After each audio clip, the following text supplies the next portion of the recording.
Hi guys, நான் உங்கள் ஹிட்டாச் பேசுகிறேன். இந்த வீடியோவில் நம்ம என்ன பார்க்க போகிறோம்னா, நேற்று நைட்டு நம்ம ரீசெண்டாக ஒரு லைவ் போட்டிருப்போம். அந்த லைவில் நம்ம பண்ண சம்பவம், அதாவது சம்பவம்னு சொல்ல முடியாது, அதில் நான் கதரை மட்டும் நீங்கள் நல்லா பாருங்கள். காரணம் வாண்டாவால் வெயிட் பண்ணி பாருங்கள். வீடியோ இன்ட்ரெஸ்ட்டாக இருக்கும். சேனலை சப்ஸ்கிரைப் பண்ணுங்கள், லைக் பண்ணுங்கள், வீடியோ முழுசாக பார்த்துக்கோங்க.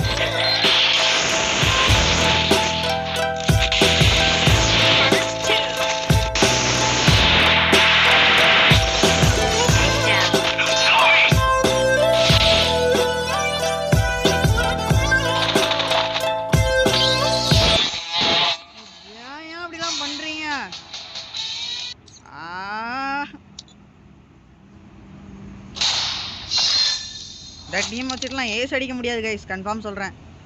ஏன் டீம் வச்சுலாம் ஏஸ் அடிக்க முடியாது, சத்தியமாக சொல்கிறேன். பசங்களை வச்சுட்டு நான் எங்கங்க ஏஸ் அடிக்க